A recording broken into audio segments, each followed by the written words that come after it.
తన సొంత పులివెందుల నా అడ్డ, పులివెందుల్లోనే పులివెందుల నా గడ్డ, పులివెందుల నా అడ్డ అని తిరిగినవాడు ఈరోజు పులివెందుల్లోనే జడ్పీటీసీ ఎలక్షన్స్లో దగ్గర మనకి ఓవరాల్ పోలైన ఓట్లు 7,814 ఓట్లు పోలైతే వైసీపీకి కేవలం 683 ఓట్లు రావడం పట్ల ఈరోజు ఈ గవర్నమెంట్ ఈ 1 ఇయర్ పరిపాలన అన్నది పులివెందుల ప్రజలు కూడా యాక్సెప్ట్ చేశారు అన్న సంగతి క్లియర్గా అర్థమవుతుంది.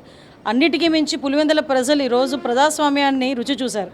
ప్రజాస్వామ్యం అంటే ఇలా ఉంటుందా, ఓట్ల ఎలక్షన్స్ ఇలా జరుగుతాయా, నామినేషన్స్ ఇలా వేయొచ్చా అన్నది 40 సంవత్సరాలుగా కనీసం జడ్పీటీసీ ఎలక్షన్స్లో కానీ ఎంపీటీసీ ఎలక్షన్స్లో కానీ నామినేషన్ వేయడానికి కూడా వెళ్ళలేని పరిస్థితి నుంచి ఈరోజు 11 నామినేషన్లు వేసిన పరిస్థితి.